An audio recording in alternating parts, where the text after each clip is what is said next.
Oh, good afternoon, ladies and gentlemen. I only want a few minutes of your time. It doesn't cost you anything to listen, so please be patient with me. You see, I just got released from Rikers Island, where I was unjustly incarcerated for 30 days for acts I committed during a nervous breakdown, due to a situation beyond my control. I am not a drug addict. All right, this is the situation. I need your money. Now, I could be out robbing and stealing right now, but I don't want to be doing that. I could be holding a knife up to your throat right now. I don't want to be doing that. I'm sure you don't want that either. You see, I didn't choose this life. I want to work, but I can't. My medication alone costs me over $2,000 a week, of which Medicaid only pays for a third. So I'm forced to go down to the Lower East Side and buy illegal drugs to help stop the pain. But hey, I am not a drug addict. Well, look, if you help me out, if you give me money, I might be able to find some place to live. I might be able to get my life back in order. This is really all up to you. Bad things happen to good people, and bad situations beyond my control force me onto the streets and into a life of crime. Now, I'm not going to bore you with the details right now, but if you don't believe me, call my parole officer. He's Mr. Vincent Gardello. His home phone is 555-1768. You see, the only difference between you and me is that you are on the ups, and I'm on the downs right now. Underneath it all, we are exactly the same. We're human beings. I'm a human being. Yeah, I'm a victim of a sick society. I come from a dysfunctional family. My father was an alcoholic, my mother tried to control me, and my sister thinks she's an actress. Believe me, you wouldn't want the childhood that I had. The world's really screwed up, and it gets worse every day. But this is your chance to do something about that. Here's your opportunity to help out someone who's standing right in front of you, instead of worrying about South fucking Africa 10,000 miles away. And believe me when I tell you, God is watching you when you help out someone less fortunate than yourself. Someone like me, a fellow human being. Now look, I'm sorry my clothes aren't clean. I'm sorry I'm homeless. I'm sorry I have to interrupt your afternoon, but I don't have a choice. I have to ask for help. I can't change my life. You can. So will you please just look right into your hearts? And if you do, I'm sure you'll do the right thing. Thank you.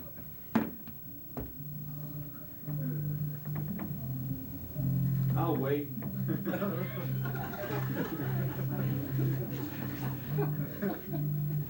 Good job. I really feel sorry for you, man. Stay guilty, and God bless you. Thank you. Thank you very much. God bless you.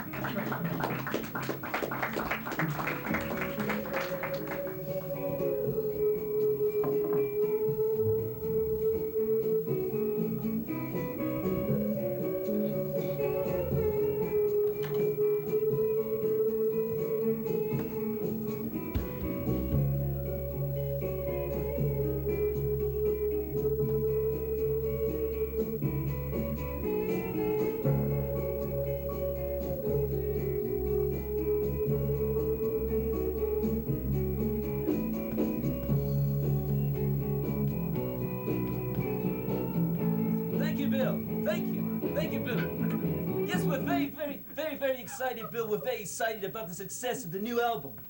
It's nice having the #1 album again, Bill, considering the fact the band really hasn't done anything in the last 10 years. It's a real breath of fresh air. What's that? No, I don't, Bill. I don't mind answering that question at all. Because as you know, Bill, I used to do a lot of drugs. I did, Bill. And as you know, Bill, drugs are no good for anybody. I've seen a lot of people get really messed up on drugs. I've seen a lot of people die on drugs.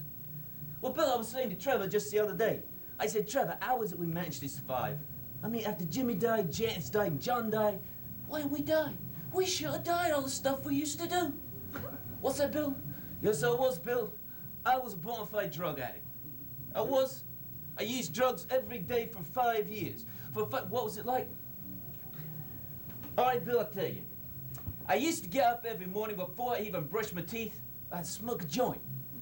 And while I'm smoking the joint, I might pop a beer. And while I'm sipping the beer, I might cook up a spoon of cocaine, heroin, whatever was lying around, shoot it right into my arm, get completely wasted. And then maybe I'd order some lunch then, flip on the telly, get high some more. Then I'd add some girls over. I'd fool around with the girls, I'd get high with them. Bill, I did this every day for 5 years. For 5 years, Bill, it was horrible. It was horrible. Well, yeah, it was wonderful too in its own way, but don't you see, Bill? I won't lie to you, because my life is based on honesty today. Oh, yes, we did, Bill. We saw many tragic consequences. People very close to us. Well, Bill, we had a sound engineer. He had a major problem with drugs. Uber's what we call him. And now his problem wasn't so much that he was a sound engineer, Bill, but he was also responsible for getting the drugs for the band.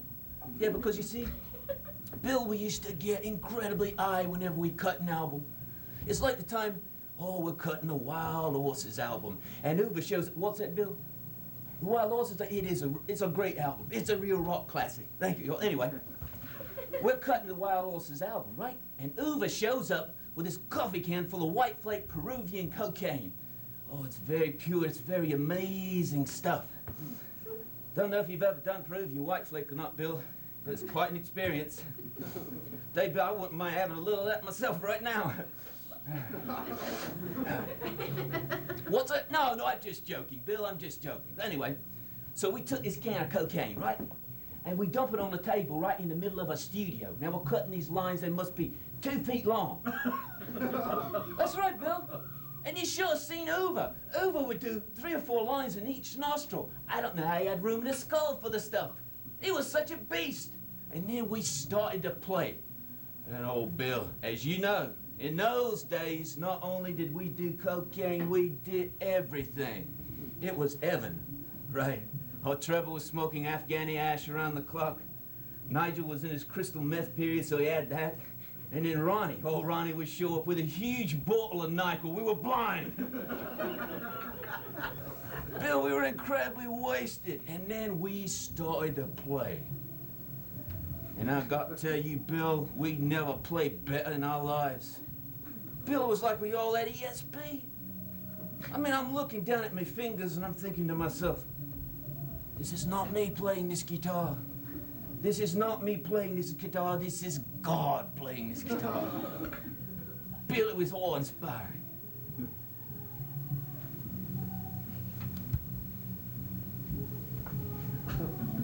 Bill, what was I talking about? Uber. Right, Uber. Anyway, it was about an hour after making this incredible music. I happened to look up, and I saw Uber in the sound booth, right? And he's bashing his head against the glass. I mean, he's got blood pouring out his forehead, down his nose. His nose is completely red. He's got cocaine just shooting out of his nostrils down his beard. His beard is completely white. Why, Billy looked like a deranged Santa Claus. What? Well, what happened was, he forgot to press the record button. He went stark raving mad. They had to take him away in a straitjacket to the sanitarium. But you know, Bill, the sad part about this whole story, the sad part about he was my closest friend in the whole world. What's that? No, I don't know where he is today. I'm sure he's somewhere. He's probably in an institution. Bill, and if he is, maybe he's watching us right now. Uber, if you're watching. Because you see, Bill, that is the insidious thing about drugs. Is a lot of times when you're thinking, and other times when you put the two together. Bill, what I'm trying to say is you're having such a good time, you don't realize what a bad time you're having. But I got straight after that. I did. I was on tour, Bill. It was a typical tour situation. I mean, I woke up, I'm in a luxury hotel, don't know where I am. I got a beautiful naked girl lying right beside me. I don't know who she is, don't know how she got there. We got champagne bottles all over the floor and cocaine's on every horizontal surface. Bill, I'm too weak to even lift my head, right? So what I do? I reach for the remote, pop on the telly, and I was saved. Bill, I was saved. You got this guy on TV over in this country all the time, and he's a genius. He saved my life. What's his name? He's got white hair. Donahue, that's it. Anyway, Donahue, he said something that really struck me, Bill. He said, if you haven't reached your full potential in this life, you're not really alive. The thought of that, Bill, it struck me like a thunderbolt. Because I said, this guy's talking to me. He is talking to me. I mean, because there I was, Bill. I was young, I was intelligent, I was good looking, very intelligent. But what's I'm doing in my life? I'm on drugs day and night. Now, Bill, I can understand this.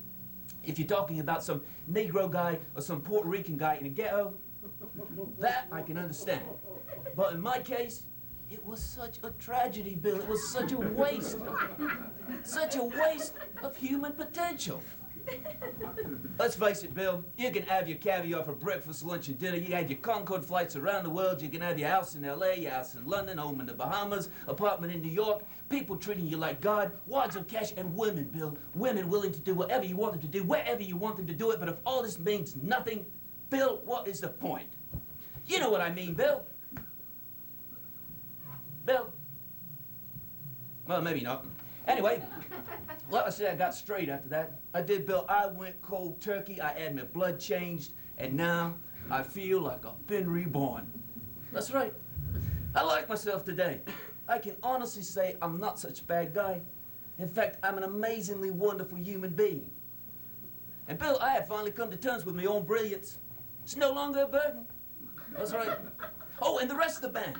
The rest of the band got straight too. And now we are like one big happy family. And all we want to do is to help other people. And that's why we're doing this benefit, to aid the Amazonian Indians. Well, at least I think they're Indians. They're people down the Amazon. It's in the jungle. These people we're helping out, whatever. What's that? Oh, well, Bill, we found them because Trevor has a house down in Rio. And we go down there every summer when it's winter here. Right, and he's got a lovely houseboy that takes care of the place for him. Well, he's not really a boy. He's about 50 years old, very brown, always smiling. Nacho. Nacho's what we call him. Anyway, Nacho knew that we were into the environment, right? So he rent a boat to take up the Amazon so we could have a look at the birds, the trees, the flowers, and all that shit. Anyway, we're going up the Amazon. We come to a bend in the river. There's a little clearing. Turns out this is an Indian village, so we get out. We're going to have a look about. Now, Bill, I've got to tell you, I've never seen such depressing poverty in my life. You got the Indian children running around in the dirt barefoot with the dogs. They don't have any shoes. And you got the Indian women. They're half naked, breastfeeding their infants, Bill, right from their breast. There's no running water here. I couldn't get a glass of water. There's no Coke, there's no Pepsi, there's no nothing. I was parched.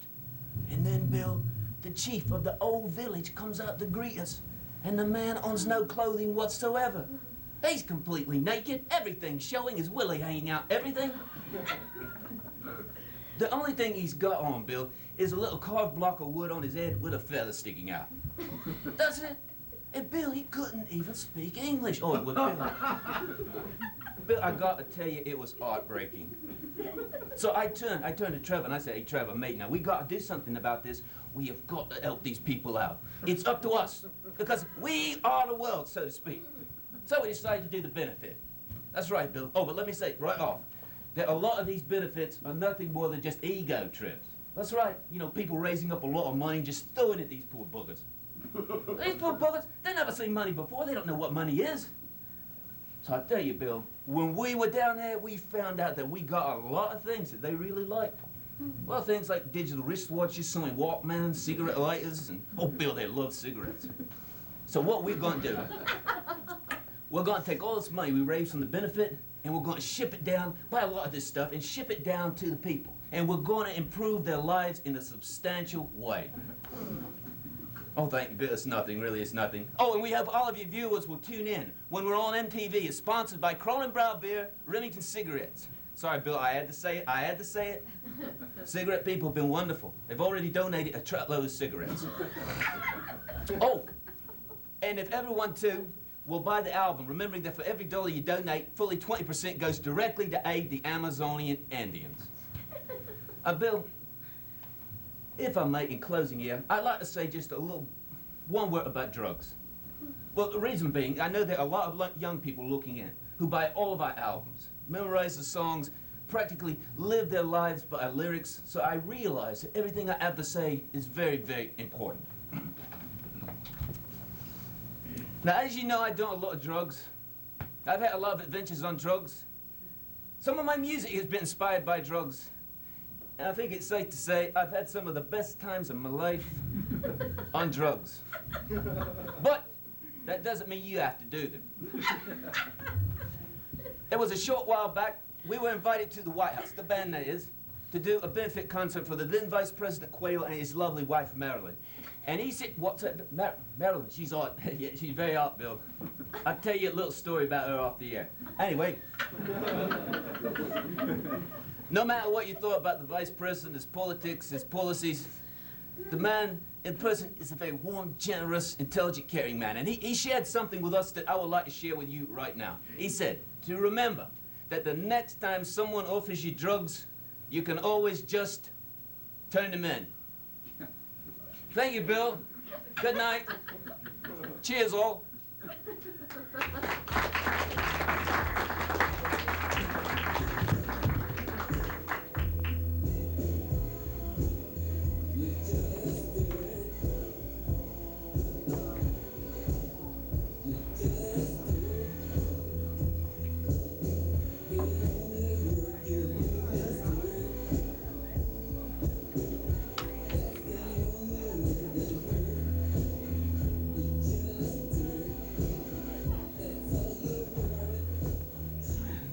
Fucking shit, fuck, piss. Shit, fuck, piss. Shit, fuck, piss.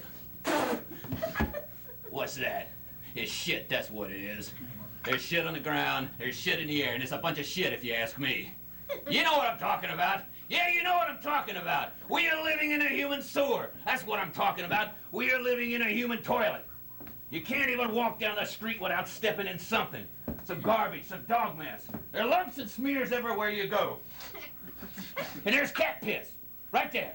Everything is drenched in piss. We got pools of piss. We got rivers of piss. We got streams of piss. And the rivers are all polluted. You know that, because where do they come from, huh? Where do they come from? The rivers come out of the mountains, and what's in the mountains, huh? The mountains are full of hunters and hikers and cross-country skiers, and what are they doing? They're pissing on every tree and they're shitting behind every bush. What do they care? The trees are gonna die from the acid rain anyway, and then what happens? And then what happens, huh? Huh? The acid rain, it comes down off of the tree, and it mixes with the piss, and it makes a little pool, right? And the little pool goes into a brook, right? And then the brook goes into the stream, but where is the stream to go, huh? Where's the stream to go? Past the condos, that's where they got these big pipes, choked with more piss and more shit and soap suds and tampons and puke from the drunken parties they have every Saturday night, because their houses are so ugly, they gotta be drunk just to live in them. And then what happens, huh? Then what happens? The streams go into the rivers, and the rivers go by. Where do the rivers go, huh? Where do the rivers go? They go by the factories, that's where they got the big pipes coming out, spewing out chemicals, compound, compost, arsenic, and NutraSweet. You know? And the rivers get bigger, and then where do the rivers go? Where do the rivers go? Huh? The rivers go by the cities, where they've got the biggest pipes of all, choked with all the slop that comes from the man's of toilets, hospital bedpans, garbage disposals, laundromats, car washes, pizza parlors, fried chicken places, whorehouses, and Ukrainian restaurants. And all this shit goes right into the river, and where does the river go? To the ocean. What's the ocean anyway? What's the ocean anyway? The ocean is just one huge oil slick with all this shit being poured into it. And is that enough? Is that not enough? Oh, no, that's not enough, because they've got to drag out these giant garbage scows filled with tons of burning plastic bags of garbage. And they'll drag them around for a couple of months until they stink. They stink, and they're full of maggots, and they're full of mildew, and then they'll dump these in too. And then what happens? Huh? Here come the rich guys in their pleasure boats with their fishing poles. They're drinking their cans of beer. They're throwing the empties over the side. They're getting drunk, and they're pissing over the side. And they'll ride around all day long until they get seasick. And then what do? They puke up their steak tartare, their cream butter, their caviar, their pate, just right into the water. And what's already in the water? What's already in the water? You know, fishies, that's what, little fishies. They're swimming around. They're trying to get past the chicken bones, the orange peels, the syringes, and the little tiny balled up pieces of toilet paper get stuck right in their eyes. They can't even see, there's so much shit down there. And They want to wipe their eyes, but they can't wipe their eyes. Why can't they? Because they don't got hands, they got fins, that's why. So they have to swim up to the top of the water. And this is where they're going to have a look around. And then what happens? They get stuck in the oil, that's what happens. They get all greasy, it gets in their hair and their fins, and then they just die. And then here comes a seagull. He's flying by. He sees a greasy little fish floating on the water. So he swoops down for a free meal, and now he's stuck in the oil, and he dies. And then a seal comes to eat the seagull. He gets stuck in the oil, and he dies. And then a polar bear comes to eat the seal. He gets stuck, and he dies. And then a lion comes to eat the polar bear, and he gets stuck, and he dies. And there you have it. That's all the ocean is. It's just one huge vat full of oil, garbage, and dead animals. And what does it do? It sloshes around until the hurricane comes, or the typhoon comes, or the tidal wave comes, and the tidal wave splashes all this shit all over the beaches. And there you have it. Millions and millions of little dead fishies all over the beaches. And this is when the rats come.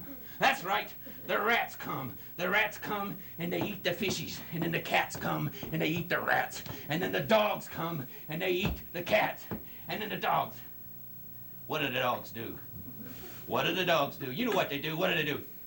They shit all over the place, that's right. Horse shit, dog shit, cat shit, pigeon shit. You can't even walk down the street without stepping in something. I'm telling you, we're living in a human sewer. We are living in a human septic tank. We are living in a human toilet. And you know what I say? Huh? I say flush it. That's right. Just flush it.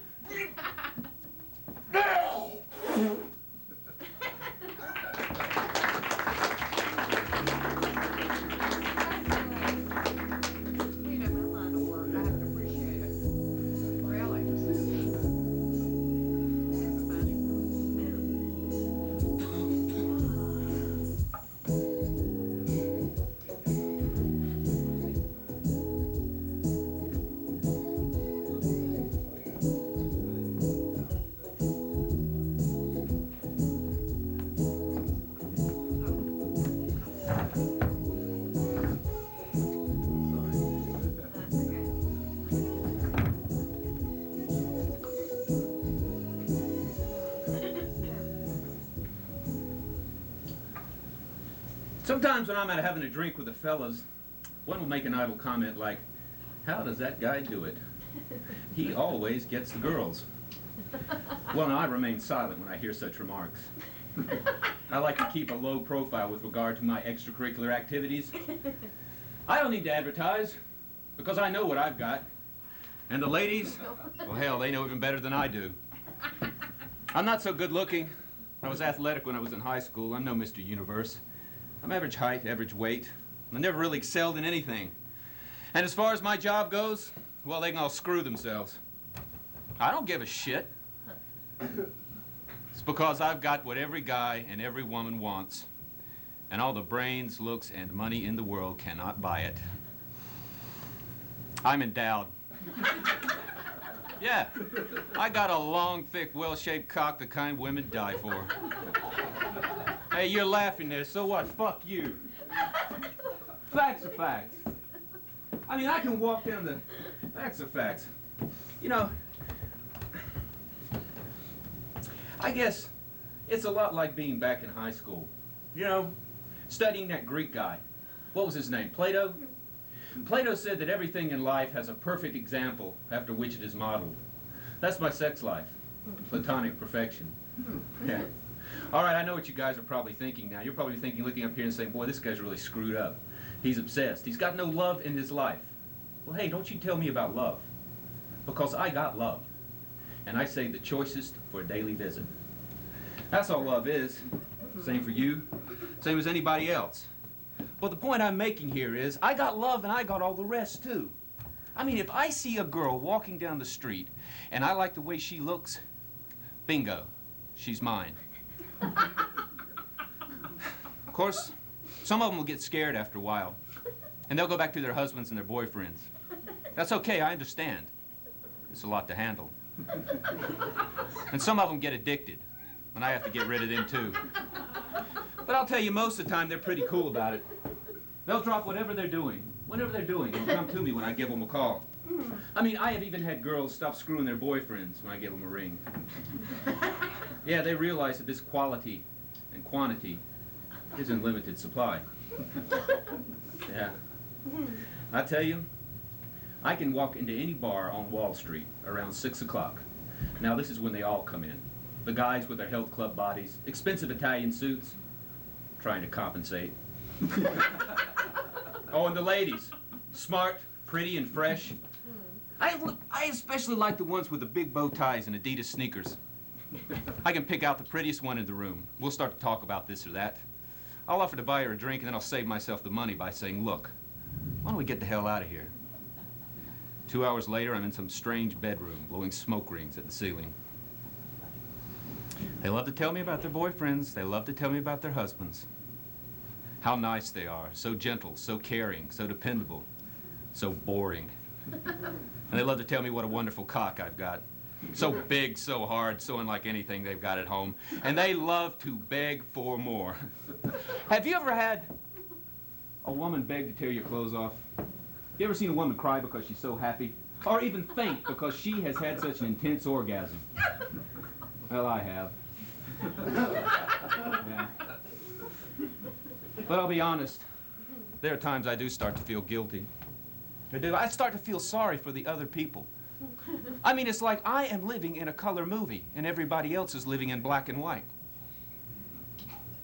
And that's when I'll think, well, somebody's got to live out the dream. Somebody has got to have it all. Might as well be me.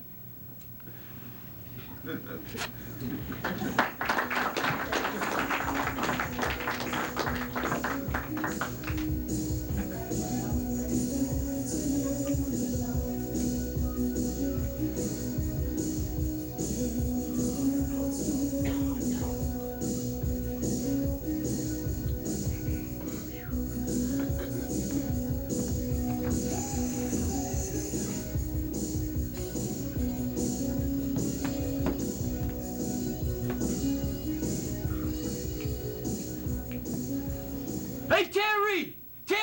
Terry, go back for a long one. No, go back, man, go way back. Hey, yo, Terry, watch out for the truck, man. I says to watch out. Oh, shit. I told you to watch out for the truck. Hey, man, I can't help it if you're uncoordinated. Hey, yo, Terry, if you're going to the store for bandages, give me some cigarettes, please. Winston, the hard pack. Come on, man, please. Thank you.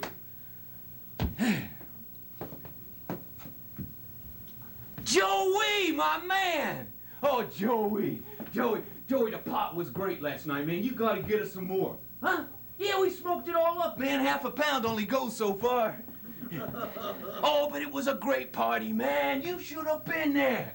Yeah, me and Frankie, we goes down to the corner. We gets Louis, right? Huh? Yeah, that's it. We kidnaps him. We brings him up to the apartment there, and there we got 5 cases of beer, 3 cases of champagne, 4 bottles of Jack Daniels, an ounce of blow, and a half a pound of pot. Huh? Yeah, this is for the 3 of us. Yeah. And Louis looks around and goes, hey, man, what's all this? And I goes, what's all this? Man, you getting married tomorrow. This is your surprise stag party. And Louis goes, hey, man, I gotta be at church at 10 o'clock. Now I can't get too wasted. Oh, and Frankie's so funny, man. You should have seen him. He's cutting lines on the counter there. He's cutting lines, and he goes, hey, don't worry, man. We won't get you too wasted. Oh, and then Frankie is so cool, man. He just goes like this. And these 3 beautiful babes come waltzing out of the bedroom. Oh, Joey, you should have seen the look on Louis' face, man. He looked like he was gonna cry. Yeah, and then what? Oh, the babes? Yeah, they were friends of Frankie's. Right. Yeah, Frankie told him that they like hung out for the night. He'd introduce him to Bruce Springsteen. Yeah. Hey, Joey, I never knew Frankie knew Bruce Springsteen. He don't? Oh, well, anyway, we're starting to party, man. We got the champagne, we got the cocaine, and then Frankie gets out the porno tapes, right? To warm up the ladies. But these are like the good kind, you know, the kind with like storylines in them. Anyway, there was one that was so funny. Let's see how'd it go. Oh, yeah.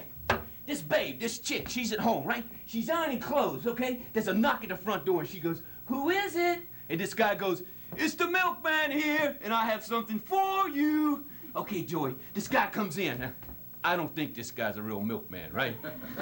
But anyway, they start doing it right there on the ironing board. Yeah, but this is very sensuous stuff, very tastefully done, right? Okay, anyway, they get through, he leaves. She starts to iron again. There's another knock at the door, and she goes, "Who is it?" And this guy goes, wait a minute. Oh, yeah. He says, "It's the UPS here, and I have something for you." Now, Joey, this guy comes in with a box, right? He comes walking in with his box. She opens it up, and his dick is inside. Oh, Joey, what a riot. Man, I never would have thought of that one in a million years. And then they start, what? Oh, no, man. I think maybe he, like, cut a hole in the box or something. Anyway, so they start doing it right there on the ironing board again, right? They get through, he leaves, he takes his dick with him. All right. There's another knock at the door. She says, "Who is it?" But this time we got no answer, right? So she goes and looks out. She don't see nobody. She opens up the door, and this little dog is standing out there. He comes trotting in. Joey, he starts licking her feet, licking her legs, and hey, whoa, I can't watch no more of this. I mean, what am I going to tell the priest at confession? Something like, "Yeah, well, I've been, like, watching these doggy porno tapes." He'd say, "Whoa, 15 million Hail Marys, 20 million Our Fathers." And, like, I just don't got that kind of time, right? But anyway, let me tell you something, Joey. This girl, this babe, that she's sitting right beside me, she's watching all this stuff. So I kind of turns to her and I says, "Hey, stuff like this turns you on?" And she says, "Sure, why not? Like it's the most normal thing in the world." Hey, Joey, for the rest of the evening, I'm like checking myself out for fleas, if you know what I mean. Oh, but it was a great party, man. You should have been there. Hey, Joey, we had food. Yeah, we had food. I got the food together myself. You know how you're always running out of potato chips at these parties? I got 50 bags of potato chips. The Ripple kind, the good kind. And I got the clam dip from the 7-Eleven. We spared no expense here. I tell you, Joey, this was just a great party, man. I mean, I'm sitting there on the couch and I'm thinking to myself, this has got to be the best fucking party I've ever been to in my whole life. I mean, I'm doing everything that I totally loves to do. I got a beautiful girl sitting beside me. I'm watching TV. I'm eating clam dip with a Ripple potato chip. I'm smoking joints. I'm snorting coke. I'm tossing shots of Jack Daniels, chasing it with glasses of champagne. I'm thinking to myself, yeah, man, this here is civilized. It don't get no better than this, right? But I tell you, Joey, all of a sudden, I starts to get depressed. Well, what happened was, I looked down the couch, and I see Louis sitting there, and I'm thinking to myself, he's never gonna have it like this again for the rest of his life. Face it, Joey, guys get married, they don't have no fun anymore. That's right, you might as well just shoot him right in the head and bury him. You know what I'm talking about? Hey, Joey, I'll call him up. I'll call him up in 6 months and I'll say, "Hey, Louis, let's go do something, man. Let's go shoot some pool, let's do something." What's he gonna say? What's he gonna say, huh? He's gonna say, "No, man, I can't. I gotta go to the mall with my wife and look for towels and sheets." Look for towels and sheets? The guy's had one towel and one sheet for the last 25 years. Now he needs towels and sheets? Who puts these fucking ideas in his head, man? I think you know who puts these fucking ideas in his head. Huh? Yeah, right. But anyway, me and Frankie, we're partying, man. We're playing all those great old party games. You know, like, who can snort the most coke? Who can make his nose bleed first? Yeah, who can toss the most shots? Who can see double first? Oh, it was great, man. I tell you, Joey, you know how when you're this close to puking, but you don't puke? Huh? We was there, man! All night long, we was there. It was great. We're just sitting there, right on the couch, just kind of feeling the brain cells die. It's like, whoa! They were the right side of my brain. Now I must be a moron. Oh, it was so great, man. You should have been there. I tell you, Joey, I must have blacked out 3 or 4 times. It was so nice, man. Yeah. Oh, but Joey, one time I comes to, I looks back over at Louis, right? And he's with this babe we hooked him up with, this Angela. Oh, man, Joey, he's kissing her all over. He's got his hand up her shirt. He's got his tongue in her ear. And the next thing we know, they're heading for the bedroom. But hey, that's all right. That's all right. He's not married yet. He's got hormones. He's still normal, so go into the bedroom, right? But I tell you, Joey, at this point, I'm starting to get real hungry, so I go into the kitchen to fry up some steaks. Yeah, you know, Joey, I always get real hungry when I'm doing Quaaludes. Yeah. But hey, Joey, you know what the secret is to frying steaks when you're on ludes? Huh? It's to keep your face out of the frying pan. It's like, whoa, I keep burning my nose here. Oh, yeah. But hey, Joey, I was in that kitchen. only 2 or 3 minutes when this Angela comes running out of the bedroom. And she's screaming, "You guys got to do something about that friend of yours." What? Well, me and Frankie, we go running back into the bedroom, right? And there's Louis. He's shit-faced in the middle of the floor, and he's crying his eyes out. And he's, what? No, man, he's really crying. He's going, "I don't want to do it. I don't want to do it. I changed my mind. I don't want to get married." And I said, "Hey, Louis, man, you got to get married. They already hired the hall, man. You got to get married. Your grandmother's made lasagna for 400 people. And he goes, "I don't care. I love her." Oh, great. Joey, so now Louis in love with this Angela, right? I tell you, Joey, I'm trying to figure this one out. And I'm starting to get one of those, like, brain tumor headaches. When all of a sudden, I smells my steaks burning. We all go running back into the kitchen. You should have seen it. The kitchen, Joey, was like all different kinds of fire. So we're throwing beer on it. We're trying to put it out. We're throwing champagne on it. We're trying to get it out. Frankie finally gets the TV set, and he just throws that on it. We get the fire out, right? Oh, but Joey, the place was a wreck. You should have seen it, man. It stunk. They got steaks was stuck to the wall with clam dip. And Frankie looks around.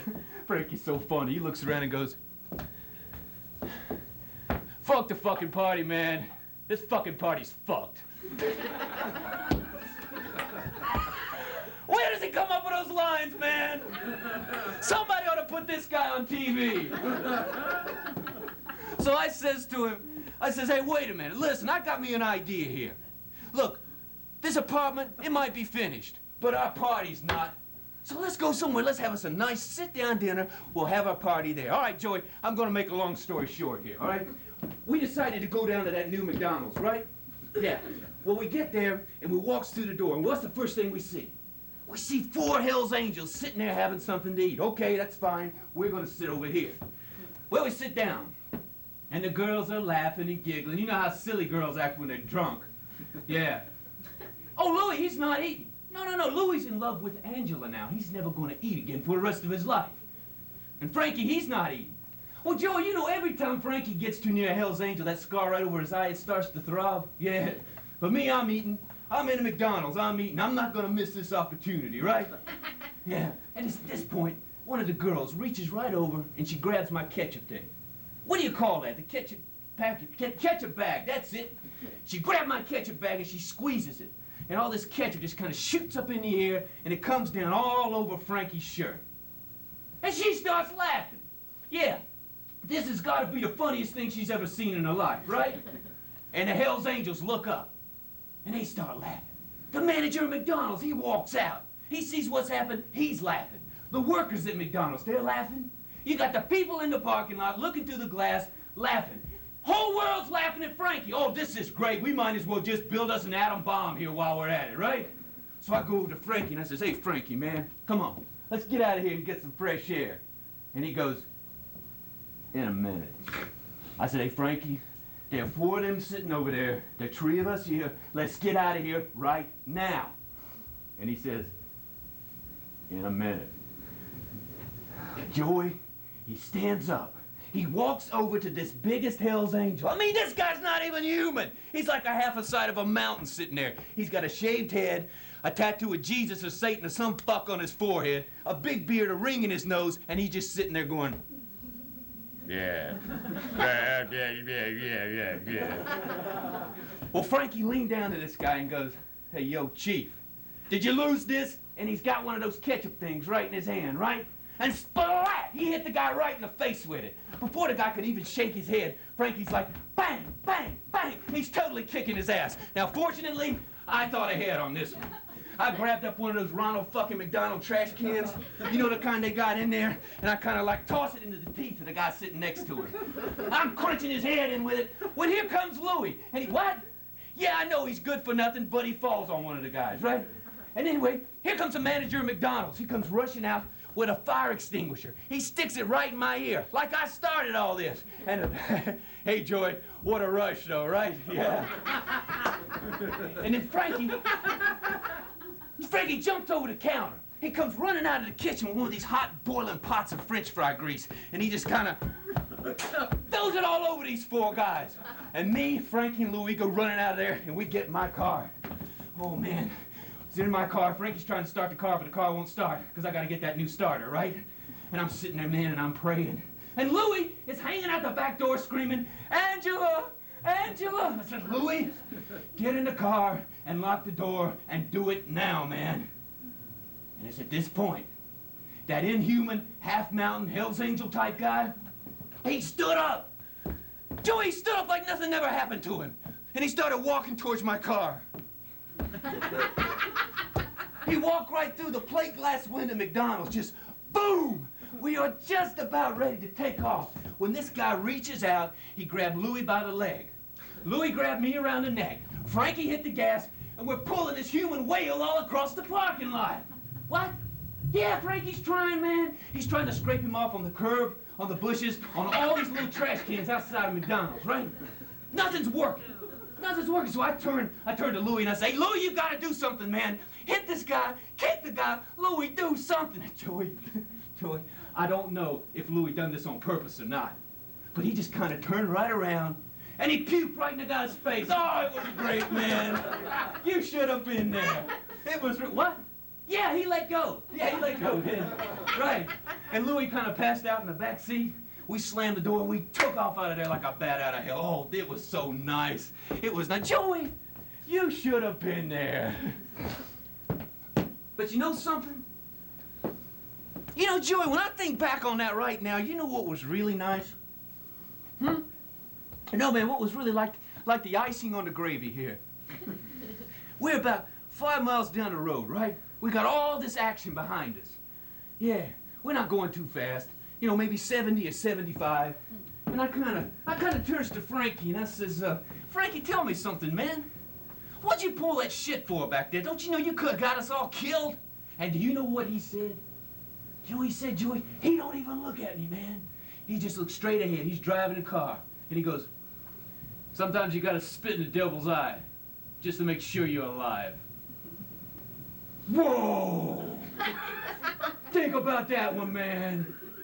That hit my brain just like a brick. Yeah, I turns and I looks at Louie passed out in the back seat, dreaming about them towels and sheets. I turned over and I looked at Frankie driving a car, smoking a joint, beer between his legs, radio blasting, and I'm thinking to myself, yeah, man, yeah. This here is one guy that really knows what he's talking about. This is one guy that's never gonna sell out. He's gonna live till the very day he dies. Rock on, man. No surrender. What's that? Oh, yeah, well, we drove down to the beach after that. Yeah, we parked my car, and we walked down to the beach, and we built us a little fire. Stayed up all night, man, smoking joints, till we smoked up that whole half pound. That's right. We didn't even talk once, man, not once. I just kept thinking about what Frankie said, man. It was heavy.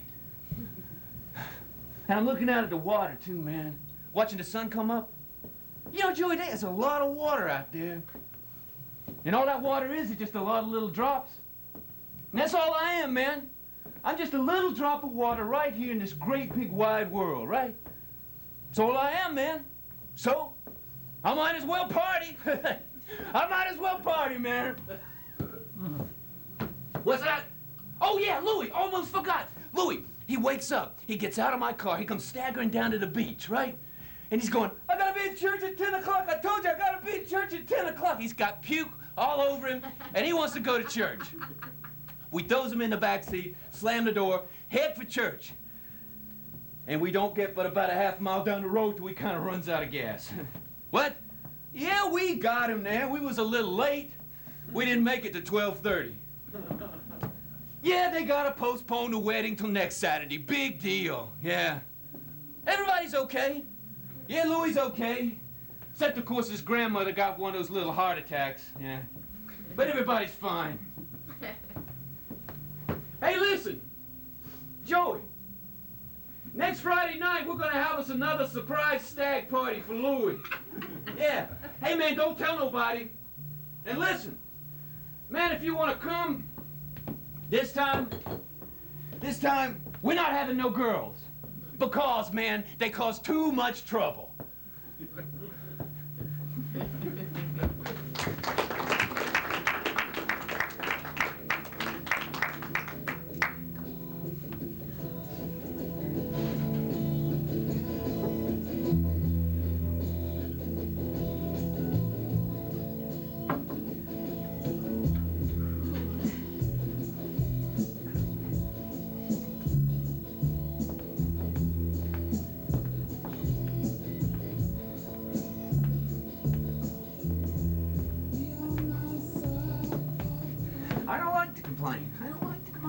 don't like to complain, because I'm not a complaining kind of guy.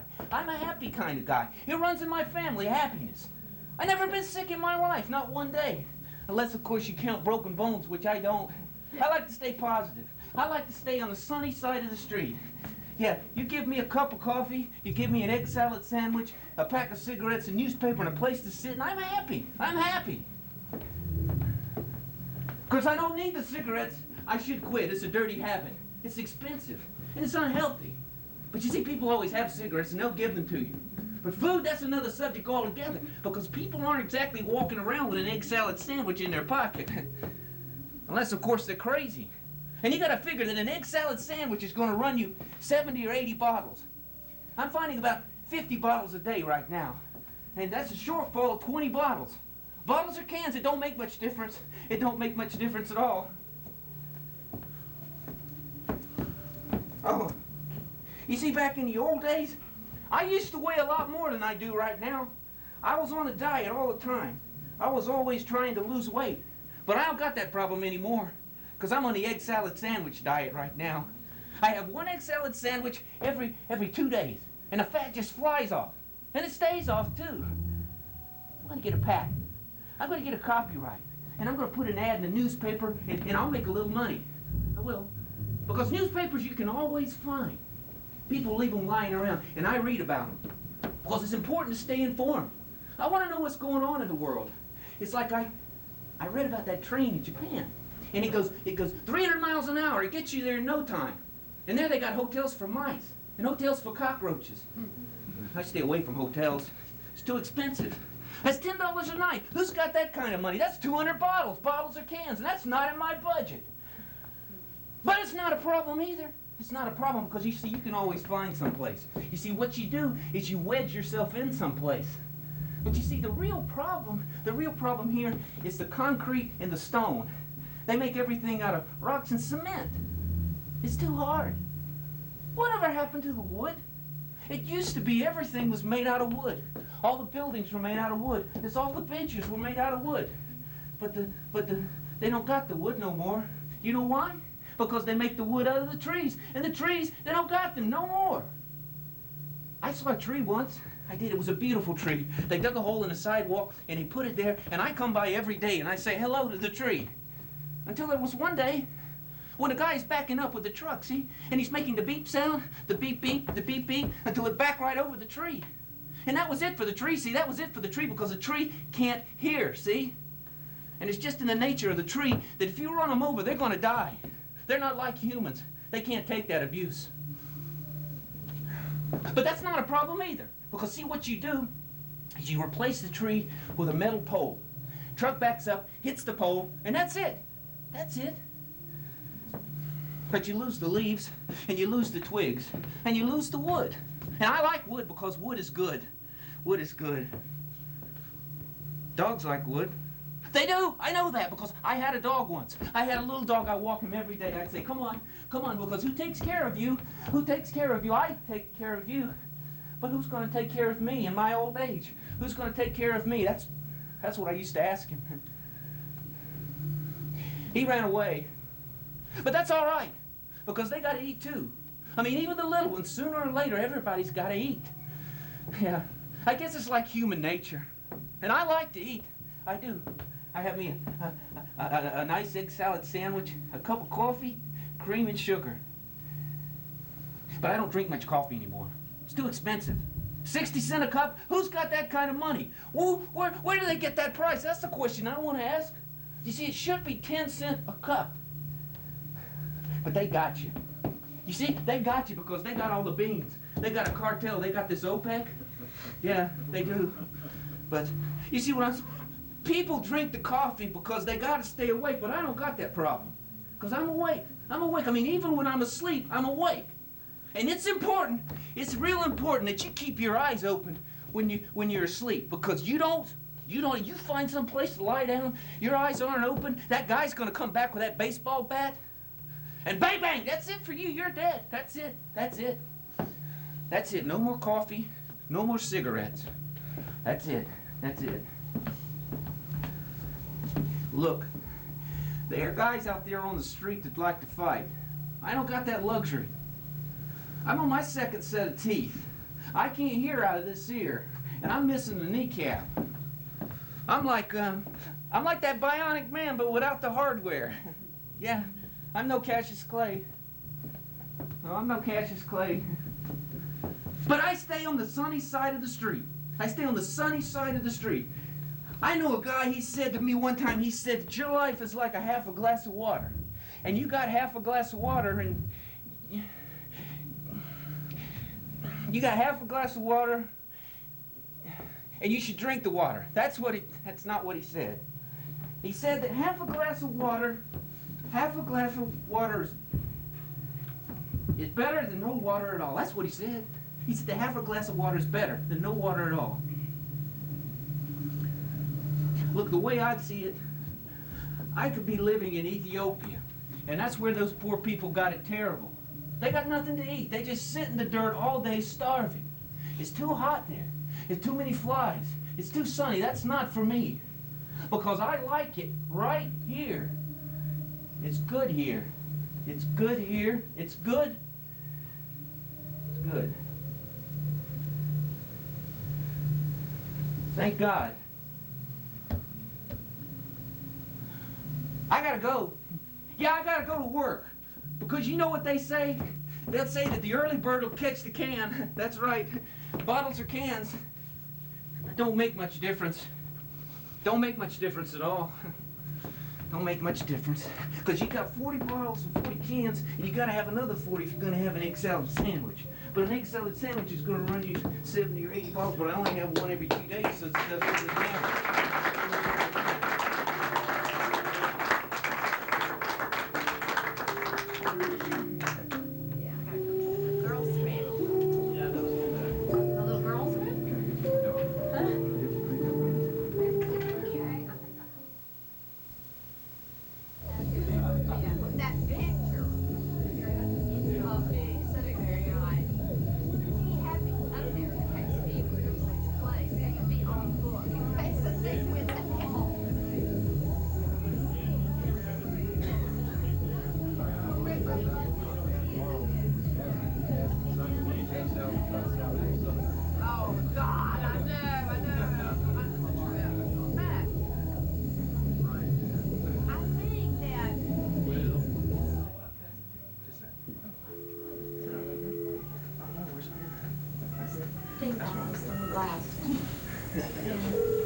Frank, what did he say? Oh, he's gonna sue me? He's gonna sue me? Did you tell him who he's messing with here, Frank? Did you tell him who he's fucking with, Frank? He is fucking with God, Frank. And do you know what God does when God gets fucked with? Huh? Did you ever hear of Sodom and Gomorrah? Yeah, well, that's what I'm gonna do to his face. Right. Now, I don't want to hear it. I don't want to hear it. No, he's not gonna sue me, Frank, because I'm gonna blow him away. I'm gonna peel his skin off. I'm gonna drink his blood. I'm gonna chew his bones. And then, Frank, I am going to eat his children. That's right, Frank. And I am going to enjoy myself. Do you know why? Do you know why? Because he's a schmuck, he's a schlemiel, he's a shithead for fucking with me, and he should know better. What? I don't want to hear any more of this. I don't want to hear... La, la, la, la, la, la, la, la, la. Hey, Frank, wait a minute. Call him back. Call him back right now, and you tell him what I just... No, wait, don't call him. Call his children. Call his children. That's right, Frank. Tell his children to get ready to be eaten. Bye, Frank. Diane. What? Line 1, who is it? My wife? No, put her on hold. Diane, listen, what is for lunch? I am starving to death. No, I don't care, Diane. I am starving to death. Anything. And what? No, I don't want that. I don't want that. No, I don't. No monkfish. No, monkfish. No sun-dried tomatoes. No more arugula and none of that whole wheat tortellini. Diane, unlike you, I am a real human being and I need real food. Do you know what I mean when I say real food? Good. I need some real food and I need coffee. Get it for me right now. Thank you. Oh, listen, I want you to call Jeff Kavanaugh, put him on line 2, get Dave Simpson on line 3. Right. Thank you.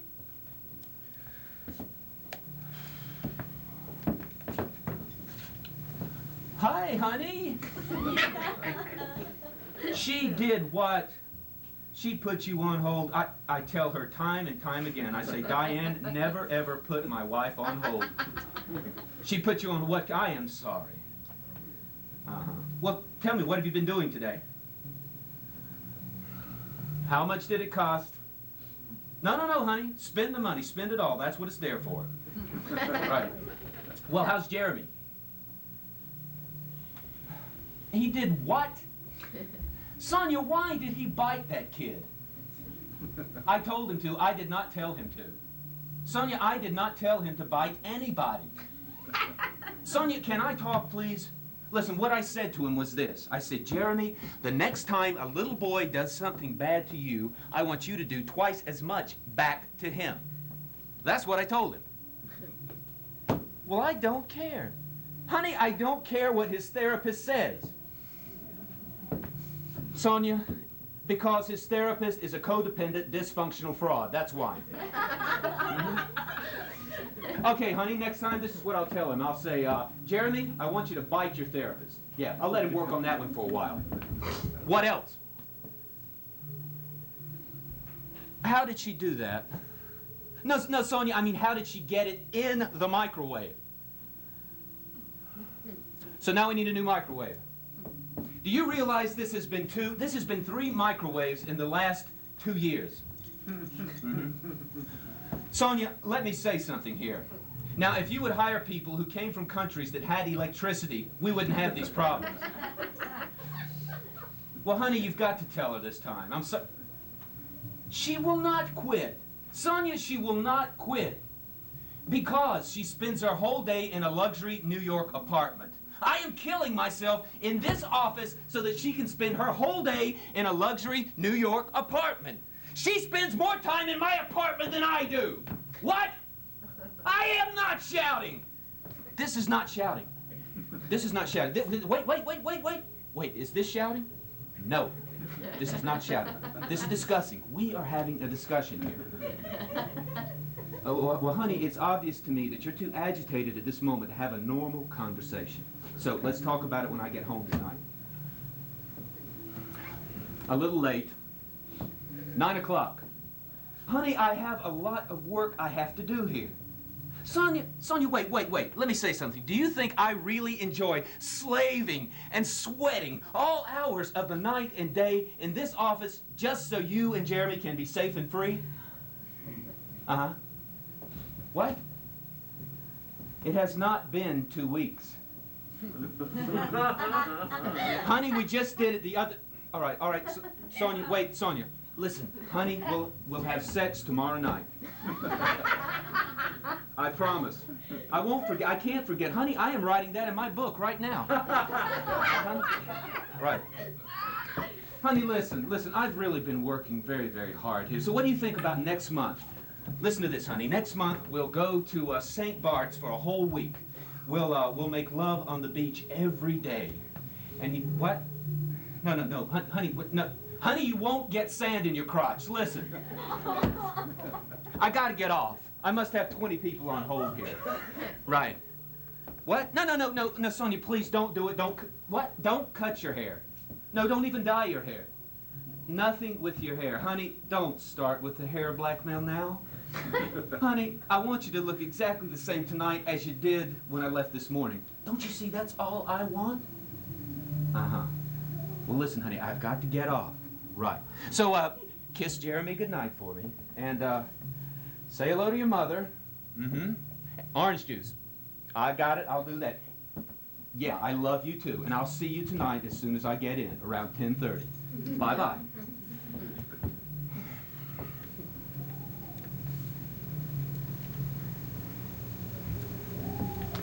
Diane, what are you doing? Growing the food out there? I am starving to death in here. I feel like a poster child for Ethiopian relief. My ribs are sticking out. Flies are crawling all around me. I'm going to be dead any minute. Will you come on?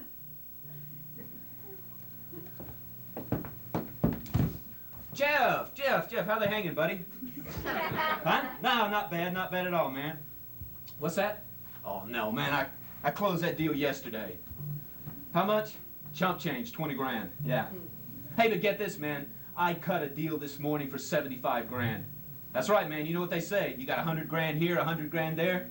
Pretty soon you're talking real money. Yeah. What's that? No, man, I don't know. I ain't decided yet. I was thinking about getting a Porsche for the country house. Yeah, that's right. Not even drive it, man. Just park it right there in front of the tennis court. Leave it there all the time. Huh? Yeah, just to piss the neighbors off. Right. Was it? No, I couldn't, man. I couldn't drive it. I don't drive a stick. Yeah. That's an idea, man. Those are good. Range Rover? Those are very ecological, right? Yeah. That's great. I'll think about that. Yeah. Uh-huh. So what's up? No, I can't. Tonight? No way, man. I'm doing something. Who am I doing? Huh. I'm not telling you, Jeff. I'm not telling you, because if I tell you, you will tell Nadine. Nadine will tell Sonia. Yeah. Oh, yeah. Yes, she's beautiful. She is very, very beautiful. Her? Better than her. Oh, come on, man. She's even better than her. Legs? Yeah. She's got legs. Breast? Yes, she has breasts. Jeff, she has a head. She has 2 arms. I got the whole package here. Yeah. Hey, man, listen to this. The last time you came close to a girl this beautiful was when you bought that scratch and sniff photograph of Vanna White. Yeah. Remember that? Get this, man. Wait a minute. Get this. She's an artist. Yeah, she's very, very sensitive. Mm-hmm. Pick me up in a bar, man. How could I resist? Yeah. Well, you see, Jeff, I'm still committed to my 60s idealism. I'm still committed to experience and exploration. Unfortunately, you gave up the struggle a long time ago, but for me, man, it's a matter of principle. Yeah. No way. Hey, listen, I'll tell you what. Tomorrow night, let's get together and play some handball, and then afterwards we'll meet at my club. We'll have a couple pops. No, you didn't hear me, man. You didn't hear me. I said my club. My club. My club is nicer than your club, Jeff. It's cleaner than your club, Jeff. My club is safer than your club, and my club is more expensive. Yeah. Okay, fine, great. Look, man, I gotta get off. You see, Jeff, unlike you, I got a lot of work to do. Mm-hmm. What's that? Yeah, you're right, man. I am a genius. I'm the best. no one can get close to me. Uh-huh. But hey, man, I'll let you get close to me. Sure, Jeff. You can blow me. Later, man. Okay, Dave, let's get it over with. Hey, Dave, Dave, wait a minute. I want to say this right off the bat. I want to let you know that I agree with you 150%. I do. The guy is a lovely guy, Dave. He's a wonderful guy. He's a mensch. He's a lovely person. I love him to death, and I feel terrible that I had to let him go. I know that. I understand he's 58 years old. I know he's going to lose his pension, but I can't help that. Dave, wait. There are two sides to this argument, and apparently you are missing the human side of the equation here. Dave, when I first came to work at this company, do you remember that? You do, good. When I first came to work at this company, this guy was like a father to me. That's right. He was like my own father, this guy. We are like blood relatives. And it broke my heart to have to fire him. I understand that, Dave. I know, Dave, I understand he's going in for major surgery next week, but I can't help that. I am not his doctor. Dave, I am his boss. Uh-huh. Yeah, Dave, wait just a minute. You've been talking for 5 minutes straight here. I want to see if I can clear this up for you, all right? The guy was not producing anymore. No, he wasn't. He wasn't hustling anymore, Dave. Dave, the guy is easy listening. This here is rock and roll. I need heavy metal in here, Dave. I need performance. I need production. And Dave, wait. All right, wait a minute. I'm going to try to make this just as simple as I can for you, all right? All right, Dave, do you like your Mercedes station wagon? You do. Good. You like your country home? You do. All right. You like your tennis courts, your ski trips to Aspen? Your long lunches? You like your car phone? Good. And that horsey school that you send your daughter to? Dave, let me ask you a question here. What do you think pays for those things? Profits pay for those things, Dave. That's right. Let me hear you say it just once. No, I want to hear you say profits. Just once. I just want... Say it! Thank you. Now, Dave, as you well know, when that profit axe comes down, heads will roll. That's right. I mean, Dave, I could lose my job tomorrow. You could lose your job tomorrow. Dave, you could lose your job today. You could lose your job in the next 5 minutes if we keep having this stupid conversation. Because, quite frankly, Dave, I want to get rid of that guy even more now than I did before. Because not only is he wasting your time, he's wasting my time, Dave. Don't you see you're wasting your time? I'm wasting my time. Everybody in this company is wasting their time. And I have to ask myself, what is the point? Dave, what is your goddamn fucking point? Will you please tell me what is your goddamn fucking point?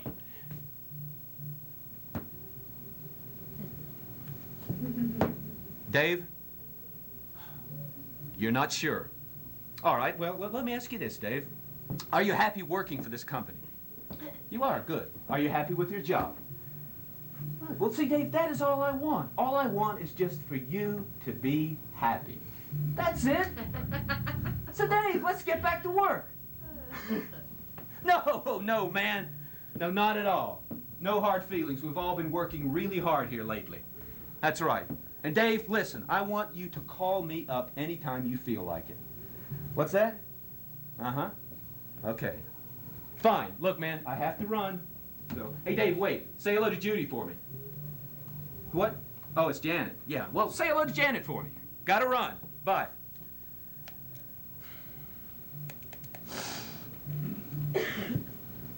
Diane? I'm going to try to make this just as simple as I can for you. Take your hand, stick it in the microwave, grill it, and bring it in here to me. Line 4? Who is it? Oh, no, hold it. Wait, I got this one. I got it. Hello. What am I doing? Well, I'm making money. What else do I do? I'm working hard as usual. And now that you've called, it's getting harder and harder and harder. What about you? Are you being a good girl? Well, what are you doing? Oh, you made a sculpture of a horse and you wrote the word horse all over it. That's very conceptual, you bet. What? No, no, no, I am not bored. I'm not bored at all. I love talking about your art. I was telling someone not 5 minutes ago what a wonderful art you have. Yvette, wait, can I say one thing here? Yvette, if you were 95 years old and you were in a wheelchair, I would still love you. And do you know why? It's because I love your art. You have a wonderful art. What? No, Yvette. Yvette, it's just when you say those mean things like you just said, I get all angry and confused, and I want to come right over and give you a nice spanking. And then you would what? All over my body? Yvette, that would hurt. And then what? Oh, no. No, Yvette, not that. No, Yvette, anything but that. Anything but that. Yvette, no, stop it. Stop it, Yvette. The phone is heating up. The phone is getting hot, Yvette. Stop it. Stop it. Oh. What could I possibly do to deserve that? I am a pretty nice guy, aren't I? Mm-hmm. I love you, too. Of course I mean it. Yvette, nobody knows the meaning of love the way I know the meaning of love when I say from me to you that I love you. Yvette, no one has ever loved before the way that I love when I love you, because Yvette, my life would have no meaning if I didn't love you. Of course I mean that. Have I ever lied to you? Yvette, the boss just walked right in the door. I gotta get off. What's that? Yeah. Uh-huh. Hey, listen, what time will I see you tonight? 6 o'clock at the loft? Okay, I'll be there. I love you too. Uh-huh. But, oh, Yvette, wait a minute. Keep making those sculptures. Bye-bye.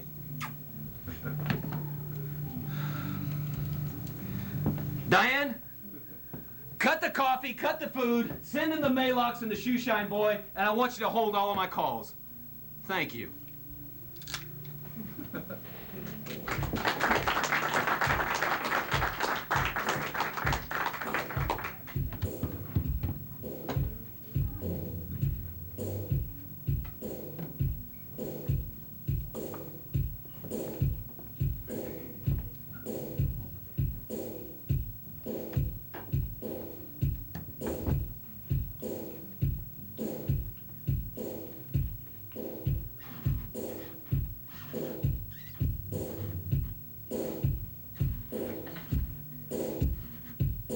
Child of nature, born to lose. People call me poison, but that's no news. When I wake up in the morning, see what I see. When I look in the mirror, what I see is me. A player, a winner, unrepentant sinner. Don't you mess with me or I'll eat you for dinner. They are those that rule, those that serve. I'm the boss, baby, cause I got the nerve to take what I want, take what I need. Cut you first, sucker, and to make you bleed, cause life's a bitch, that I know. Don't misunderstand me, or then you'll go to your grave in a rocket with nothing in your pocket. If you got a gun, you better not cock it, cause then you'll die. And that I know, and what's left of you, away will blow. Then you will spend eternity praying to God that you never met me. Uh-huh. Uh-huh. You know that sucker dissed me, man? He dissed me. He showed me his gun, man, so I had no choice. I walked right up to him with my screwdriver. I stuck it right into his stomach, and I ran it through his heart. He looked surprised, too, man. He looked surprised with a skinny kid like me killing him like that. He didn't even bleed, man. He didn't even bleed, not once. But you know what I'm saying? It felt good, man. It felt good. It felt better than getting laid on a sunny day. And I likes feeling good, man, because feeling good make me feel good. I don't need no sucker drugs to feel good. You know, before they locked me up in the joint here, I tell you, man, I used to get up in the morning. I used to get up every morning. I had just two problems: how to find money, how to spend it. All the rest was gravy. It's just like my man says. He says, don't worry, be happy. That was the Reagan years, man. They're over. But I miss them, too. You know, that Ronnie Reagan, he was my main man. He had that Cowboys and Indians shit down. And now he's out in L.A. somewhere, sitting on a horse. And here we are, sitting in all that shit he left behind. But that's all right. But that's all right, because there's a new man in charge right now. Batman's in charge now. Batman's my main man. You see, we're going to be beaming around like Kirk and Scotty now. You know what I'm saying? We're going to be beaming around just like them Jetsons. That's when I jump into my Batmobile. I'll get me behind some bulletproof smoke windshield. I'll stick in a CD, man. I'll flip the dial to 10. I'll burn the engines, man. I'll rock the brakes. Because you see, man, that's living. You can smoke that shit. You only go around once, man, so you got to grab for all that gusto shit. You see what I'm saying? I'll tell you about a friend of mine I had back in high school. He worked hard too, man. Went to work at McDonald's. Worked real hard. First he became assistant manager, then they gave him manager. I guess if he figured he worked hard enough, they're gonna make him the president of McDonald's, right? But my man had it good too. You know what I'm saying? He had it good. He made $450 a week at a rental duplex apartment. And then he come that Friday night, man. Homeboys come in with a .38. They greased him for the receipts. Just bang! Right back of the head, execution style. You see what I'm saying here? The sucker missed the whole point. He's standing right there on the platform and the train be gone. You see what I'm saying? If you want to play the game, you gotta think about the big guy. You gotta think about God. Because you see, God made man the same as himself. So if you want to live, man, you best live like God. You check the big guy out. Let me tell you about God. God wake up in the morning, God don't shoot no dope. God don't smoke no crack. And God don't flip no burgers. God wake up in the morning, he looks right down on the world and he goes, yo world, what am I going to do with you today? What about this here? What about I make of an earthquake? What about this here? What about a tidal wave? All right, world, maybe I'm feeling a little bored today. Maybe I'll crack me up some trains there in India. Kill me a bunch of dot heads. Or maybe today's the day I'm feeling a little evil. I'm going to burn me down to elementary school.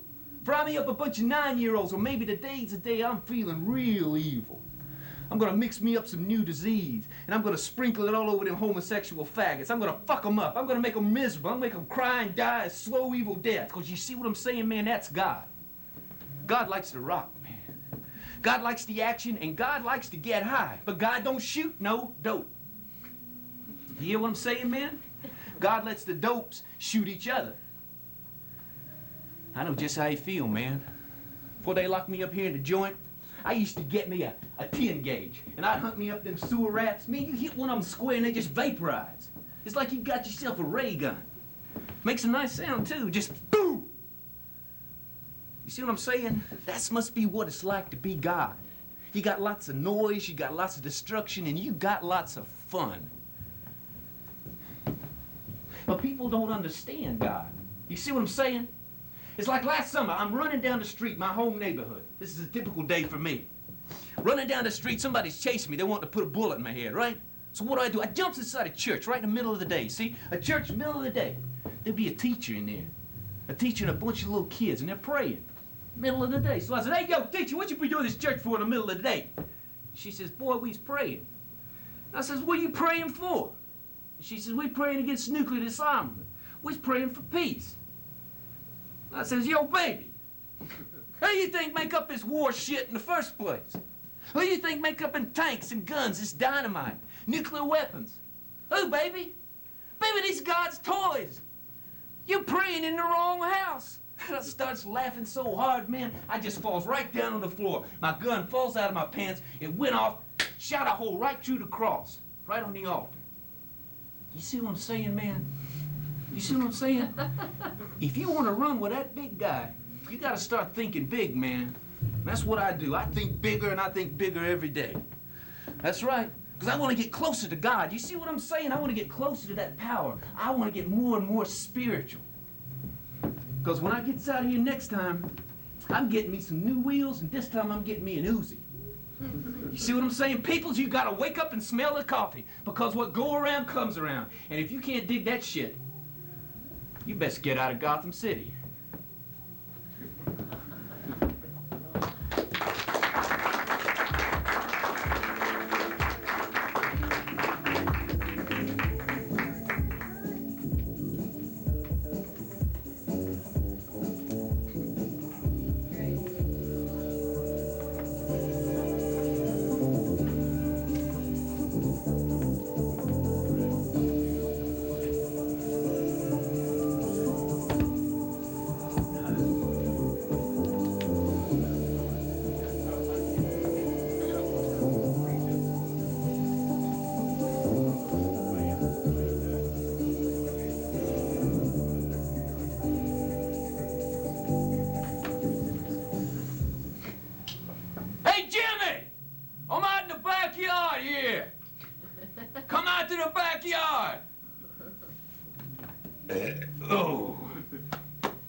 time I have the fried calamari with a hot sauce, I feel like I'm gonna blow up. Hey, so what do you think, Jimmy? What do you think here? This is Olympic size? It's Olympic size, yeah, I says to that guy. I says, give me the biggest pool you got. Give me the biggest, give me the best. I don't care what it costs. Because you see, Jimmy, I got me a little motto here. Is you take care of the luxuries, the necessities will take care of themselves. That's right. You only go around once, Jimmy. So you gotta grab for all the gusto there is. Huh? What it cost? I don't know. 100 grand maybe. But that's not important. No, it's like when I bought my BMW. I says to myself, now, I can buy me the 750. Or I can save myself a little money by buying that 535, right? But if I'm on the highway somewhere and a 750 passes me, I'm gonna get pissed off, right? So for another $800-900 a month, buy the 750. Why waste the aggravation? You know something, Jimmy? You should get yourself a BMW. What do you mean you can't afford it? You can afford it. Don't give me that crap. You know, Jimmy, the problem with people like you is, and I'm just trying to be helpful when I'm saying this here, is you're full of crap, see? The only thing keeping you from having that car of your dreams is fear. You're afraid to have, you're afraid to own, you're afraid to live. How much you making a year now? 19 grand a year? 22 grand a year? Jimmy, buy the BMW. What are you afraid of? Jimmy, you only go around once. You gotta grab the gusto. You gotta live this life, Jimmy. You gotta live. That's what it's all about. Jimmy, look at me here. There's some place I want to go. I'll go there. There's something I want to buy. I'll buy it. And hey, Jimmy, take these cigars here. These here Havana cigars. Tell me something, Jimmy. Why do I smoke Havana cigars, huh? Why? Because they're the best cigar there is, that's why. I could smoke something else. I could save myself about $15 a pop by smoking something else. But why? What for? So somebody else gets this cigar? No, no, no, fuck him. This is my cigar. And this is my life. And I'm gonna live it. Oh, yeah. Come on here.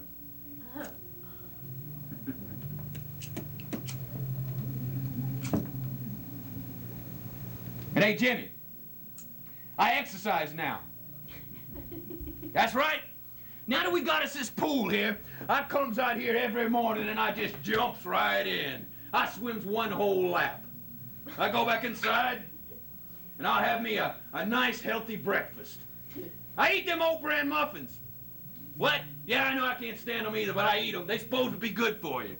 I have me 4 or 5 muffins. I'll have eggs, I'll have bacon, I'll have sausage. And then I'll have me a big pot of black coffee. I'm alive, Jimmy. I'm alive. Look at me standing here, 58 years old, and I still makes love to my wife like it was our wedding night. Jimmy, I know 10 guys younger than me don't even know they got a dick. That's right. Jimmy, I bet they're in the shower somewhere going, la, la, la, la, la, and they'll look down and go, whoa, what's that? Like they got a growth sticking out of their body. You hear what I'm saying, Jimmy? Take a look over there. Going right? No, no, no, right there, Jimmy. You see that? You know what that is? That there is a gazebo. That's right. What's that?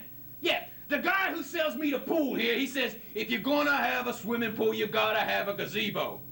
Look at that one there, Jimmy. That's the best one they make. Cost me 5 grand. And I don't even know what it is. Jimmy, let me give you a perfect example of what I'm trying to tell you here. Vito Schiapoletti. Yeah, you see, old Vito, he never done nothing his whole life. That's right, he never smoked, he never drank, he never gambled, he never chased skirts. Vito never even walked when it said don't walk. So tell me something, Jimmy. Where's old Vito today with all of his money in the bank, huh? Every day, old Vito stands in front of the old candy store from 9 o'clock in the morning till 9 o'clock at night. He lived his life so good, he forgot to live. What's the use in being alive like him, Jimmy? You might as well be dead. Hey, Jimmy, they'll tell you that these here cigars, they'll take 3 years off of your life. Oh, yeah? Well, which 3 years are they talking about? 86 to 89? Who needs them? Give me my cigars. Oh, Jimmy, I tell you. You got your people starving to death all over this great big wide world. People starving in Asia, people starving in Africa, people starving in Armenia. I mean, Jimmy, they're just sitting there in the dirt all day starving. But they're also dreaming, Jimmy. That's right, they're dreaming. They're dreaming about America because that's all they got in their dreams. They're dreaming about what would it be like to live here. What would it be like to have food, have a home, have a pool. You see what I'm saying, Jimmy? I can't let these people down. I'm living here. I might as well enjoy it. Jimmy, what I'm saying here is like if I read about a resort somewhere where they tell me that I can swim with them dolphins, bango, I'm there.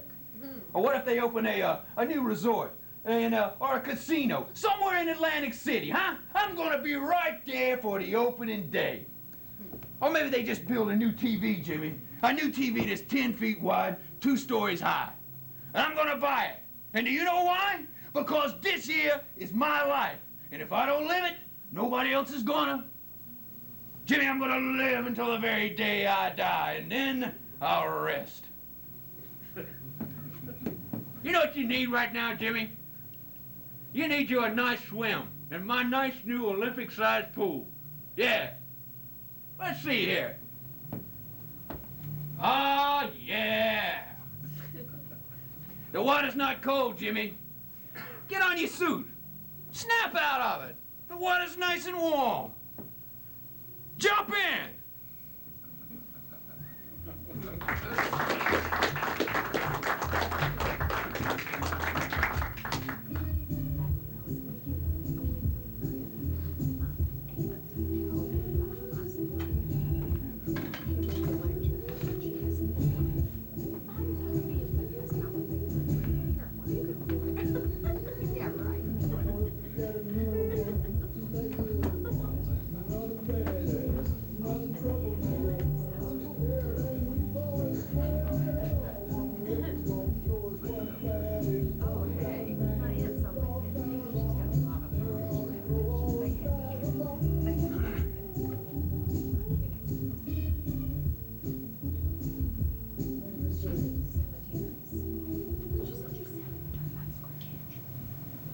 Hey, I want to be normal, just like every other guy. Don't leave me out. Come on.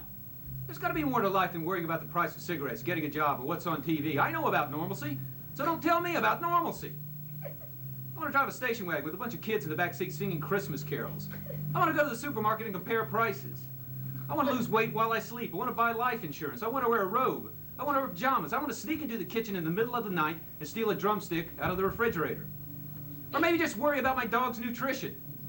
Or maybe buy something from the LL Bean catalog, a nice down parka maybe, a flannel shirt, something in corduroy. I know all about normalcy. I want to yell at my wife when she goes on a spending spree. I want to help my kids with the grades. I want to fertilize my lawn. I want to order my hamburger my way. And then I want to donate money to impoverished minorities. But all this stuff costs money. Being normal is expensive, you know. There was a rat scratching inside my wall the other night. And after a while, it sounded like it was inside my head. And that's when I said, wait a minute. Just wait 1 minute. I'm white, I'm an American, I'm male, I should be doing better than this. Ozzie and Harriet didn't have rats in their walls. There were no roaches in Beaver's room. Even Mr. Ed had heat. What the fuck is this? And that rat kept scratching, and suddenly I realized times have changed. It's a race to the death right now, and anyone waiting around for the good life to show up is a fool, and anyone thinking that playing fair will get them anywhere is blind. And that's when I said, wait a minute, just calm down here. You're getting all excited over nothing. Sure, you're poor. You're an artist. You're supposed to be poor. You've got artistic sensibilities. And that rat scratch voice inside my head said, fuck that. I want to be rich. I want to be famous. Those are normal desires that should not be repressed. If you repress them, you get cancer. Shit, look at me. I want fame, man. Fame is what counts. Fame with money. Look, any jerk can go to the top of a tower with a scope rifle and start shooting at people, but that's shitty fame. I want the good kind. The kind with lots and lots of money. I mean, any slob can win a lottery, but it takes skill, and it takes guts, and it takes brains to get the fame and the money at the same time. Don't you see? That's success, man. That's when everybody looks at you, wherever you go, and they say, do you see that guy? Do you see him? He did it. He did it his way. He got everybody to look at him, everybody to give him money, to give him their money at the same time. Yeah, I read about that guy that made $400 million. $400 million. I would be happy with just $50 million. Most people would think I was a success even if I wasn't as successful as that guy. But I don't care what they think, because I wouldn't tell them how much money I had. No, I'd just ride around all day in my stretch limousine until I got tired. And then I would come home, and I would have an enormous mansion with 50 rooms. And one room would be completely surrounded by a trench. It would be filled with pit bulls. And then I would have a chair that tilted back. And I would have a big TV with a remote and a huge bowl of potato chips. And I would just sit there all day, watching TV and flipping channels. Or maybe I would just sit in a huge bathtub full of bubbles and smoke a big cigar, just like Al Pacino did in Scarface. But I wouldn't have sex. And I wouldn't do drugs. That's too dangerous. Just give me the money, give me the TV, give me the dark room, give me the food, and then give me a gun so that I can shoot that TV whenever somebody comes on that I don't like. I hate people. They just get in the way of a good time. Whenever things start to get good, they show up and they want something from you. But hey, I want all of you to love me, even though I hate all of you. Just to confirm my deep-seated feeling that you are all scum compared to my beneficence. Hey, I'm just joking. I'm just joking here, so don't get all excited. There's nothing to get excited about. Just love me. Tell me I'm great. And pay me.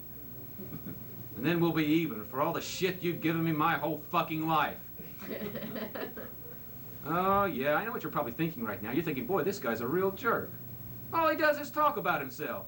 Well, hey, what do? You listen! I was wronged when I was little. I never really got what I wanted. So now this is time for me to even the score. And even if I tell you my plans, you can't stop me. Because I'm going to become so rich and so powerful that no one will touch me.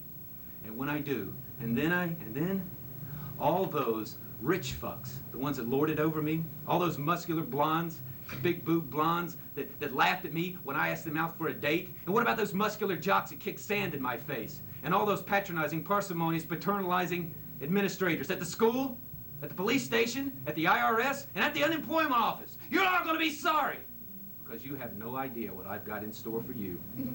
Nah. Do you know what it means to be really, really rich? That's when you walk into a store, and the jerk behind the counter gives you some kind of shit like, I don't know, maybe he smirks at you because he thinks that you can't afford the most expensive watch in the store. Yeah, you know the people I'm talking about. Yeah, they humor you. And they'll say something like, excuse me, yes sir, may I help you? He doesn't want to help me. He doesn't want to help anybody. He just wants to laugh at me. He's not going to show me the watch. He's not going to take it out. He's not even going to tell me the price. Well, when I make it, I'm going to go back to this guy's store. And I'm not going to buy one watch. I'm not going to buy 2 watches. I'm not going to buy 10 watches. I'm going to buy the whole store. And then I'm going to fire that patronizing little jerk for smirking at me. And then I'm going to find out where he lives. And I'm going to buy his apartment building. And I'm going to have him evicted. One more pathetic homeless person wandering the streets in a permanent state of depression. And hey, what about those big thugs? You know, the ones that push into you when you're walking down the street and they don't ever say they're sorry or nothing? Why? It's because they think I'm afraid of them. They think that I can't fight back. Well, when I make it, I'm going to get me some bodyguards, and they'll go down the street with me. And whenever some fucker pushes into me, I'll just step aside.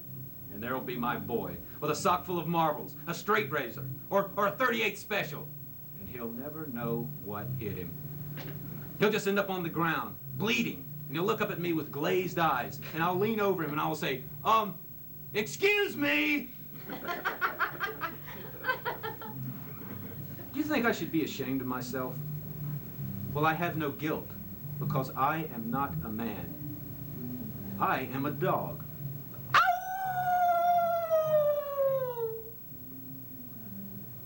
Do you know what I find fascinating? Human nature. That's right, the nature of human beings. What they like, what they don't like, what turns them on, what turns them off, and what incredible appetites they have. Night after night, they sit glued to the TV set, listening to some pinhead newscaster go on and on about the day's vicious murder or grisly rape. They munch on popcorn. They suck up TV dinners while they absorb the details pertaining to today's massive mudslide or exploding chemical plant. Thousands dead. Hundreds more blinded. Carol, get me some salt while you're in the kitchen. And hey, hurry back. You're going to want to see this. They're all completely buried. Hurry! There's a commercial coming on. You're going to miss it. And it's these same people that watch educational TV shows about dolphins, and then they cry.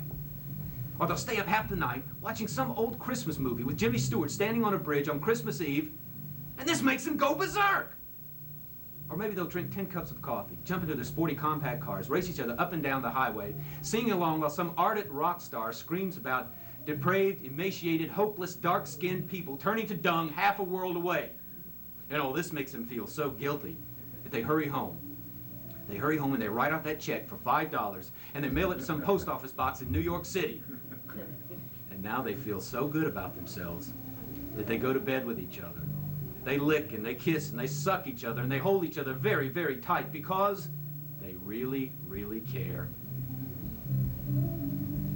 I know I'm negative. And I know I'm not a nice person. And I know you all hate me. But I don't care. Because at least I realize I'm a shit. And for that tiny fragment of truth, I respect myself.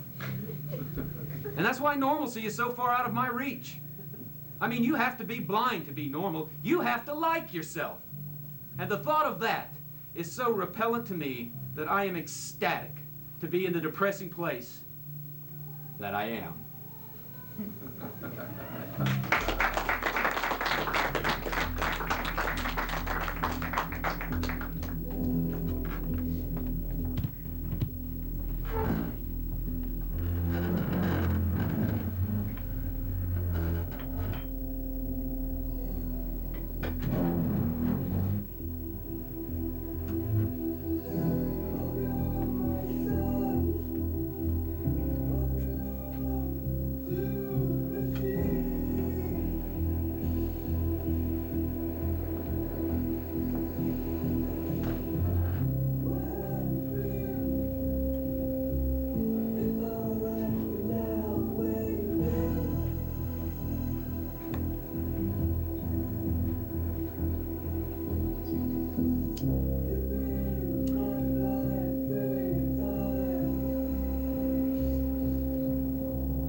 It's like a tree falls in the forest, man. You know what I'm saying?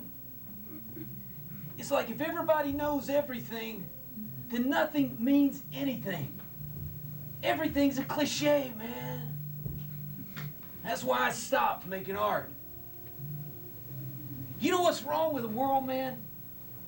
You know why it's so screwed up and you can't do anything about it, huh? It's because we don't live in a human world, man. We live in a machine world. There's this guy. He's in the apartment right across from me. I can see him every night through the windows. He's just lying on his couch there with his eyes wide open, just... Now, if I didn't know this guy was watching his TV set, man, I'd think there was something seriously wrong with him. Like he was hypnotized or paralyzed or something. Because all night long, he just lies there. While these messages from outer space, they go right into his brain, man.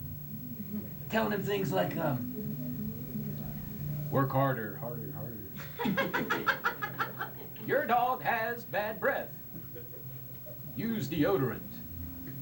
Buy a new car. Or, buy a microwave, a wave, a wave, a wave. What is a microwave anyway, man? Nobody knows what they do. Nobody knows how they work. So why does everybody have one, man?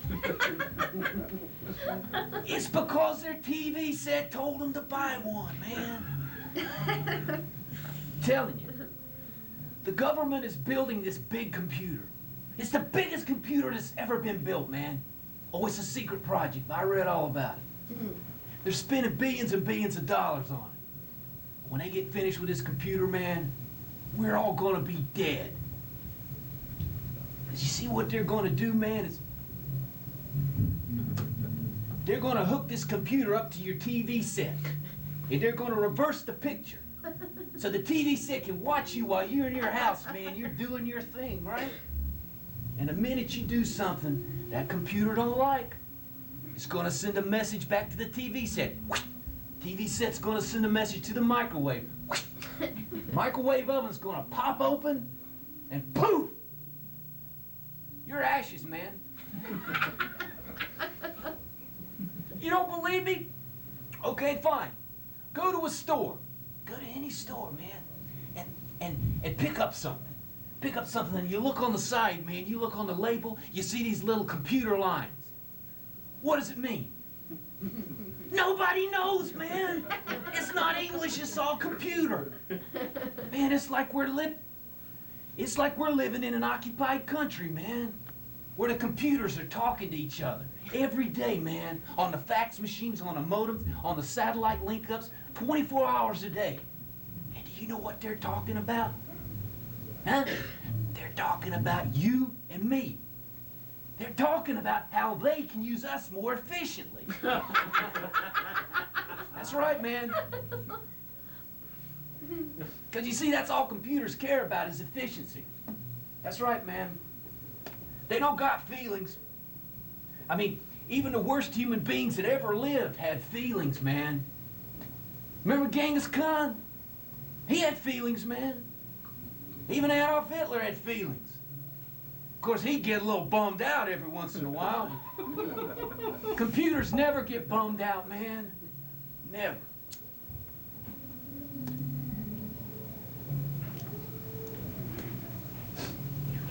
You know how they make bacon?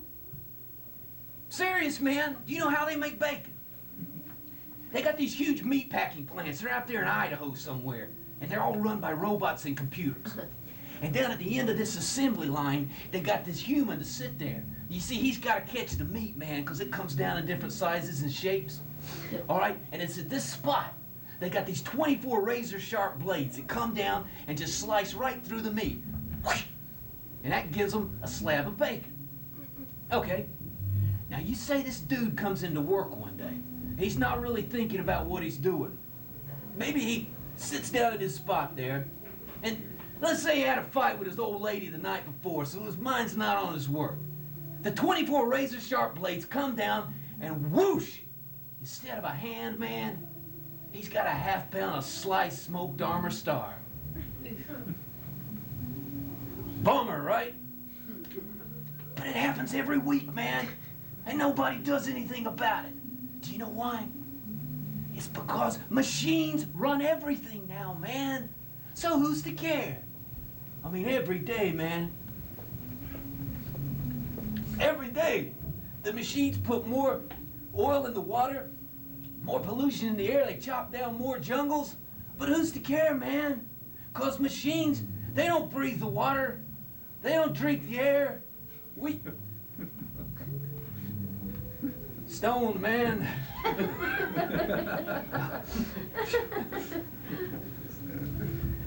I tell you, man, I wish we had some good rock music to listen to right now. Because I used to love to listen to rock music when I got high. You remember all those great old bands, man? Yeah. You remember the Airplane? What about the Who? Oh, and the Stones, man. They're all gone now, man. They're all dead. I bet you think those bands out there touring today, I bet you think that's the Stones, don't you? I bet you think that's the Who. Robots, man. It's gotta be. I mean, look at what the old bands sang about, man. The old bands sang about revolution, anarchy, peace, love, get high. What do the new bands sing about, man? Fear, paranoia, work harder. Buy a microwave, wave. You see what I'm saying, man? They're all part of the system. They're just trying to brainwash us. If they weren't part of the system, we'd never, ever hear about them. Look at all those bands that fought the system, man. Look at Morrison. Look at Hendrix. Look at Janis. Don't you see, man? The system killed them all and tried to make it look like an accident. They're all gone now, man. They're all dead. And all we got left is the system. That's right, man. And the system has only one message. That message is fear. Don't you see? They want to keep us afraid, man. They want to make us be just like little mice in our cages where we'll run around on our little wheels, man. And that way we'll get up every day. 7 a.m., we'll have our 2 cups of caffeine. We'll jump in the car, get stuck in the traffic, get to work, get yelled at by the boss, drink more caffeine, finish out the day, get back in the car, get stuck in the traffic, get home, pay your bills you can't afford, eat your microwave dinner, but don't forget, man, turn on that TV set. Because you got to get those messages in the brain. And that way, you get up the next day and you'll do it over again. You get up the next day, you'll do it over again. You'll do it over again. You'll do it over again. Do it over and over. That's called being responsible, man. And everybody's afraid that if they're not responsible, then bang, they're going to be homeless. That's what the homeless people are, man. They're assigned to all of us to not rock that boat, man, to stay right there in your little cage. Did you ever talk to one of those people on the streets, the one that they say are crazy? Yeah, right, man. You live out on the streets for a little while, you see what kind of ideas you start coming up with. You don't start coming up with crazy stuff, man. You start coming up with the truth. You start telling the truth, man. You start seeing the truth. You start living the truth. But you see, the system is afraid of all these guys, man. That's why they keep them out on the street. The system is afraid of their freedom. Because the opposite of their responsibility, it's freedom. Everybody's afraid of freedom today, man. That's why nobody smokes pot anymore. That's right, man. Everybody's afraid they might smoke a little pot, they might get high, they might have an idea, they might think a thought, they might look around, realize what bullshit their lives really are, and freak out, man. That's why I stopped making art. That's right, man. What's the point anymore? I mean, we're living in a hopeless situation. Give me an example. Say you write a book, man. It's a great book. Everybody reads it. It's on a bestseller list. 6 months later, nobody's ever heard of it. Another book's on the bestseller list. Well, what about this, man? What about you write a song, man. It's a beautiful song. It makes the top 40. 6 months later, it's nothing but a jingle and a beer commercial. But what about this, man? What about if you write that book, man? You write that book, and then you write that song, and then you paint that painting, and well, if you paint the painting, what happens to that, man? Millionaire buys it, hangs it in his corporate headquarters. It's a lot like the old days, man. In the old days where billionaires, they would have horses' heads, lions' heads, tigers' heads, animals' heads on the walls of their office, man, because that made them feel strong. That made them feel powerful, man. But today, the system, it collects artists' minds. It sleeps better at night, knowing that the best and the brightest are just dead from the neck up. And that's why I don't give them the satisfaction, man. I keep my mind right there inside my head where they can't see it. It's because everything becomes part of the system, man. And the only way for you to escape that system is to not do anything. And that's what I do, man. I keep my brain right there inside of my head where they can't see it. Because, man, if they ever knew what I was thinking, I'd be dead.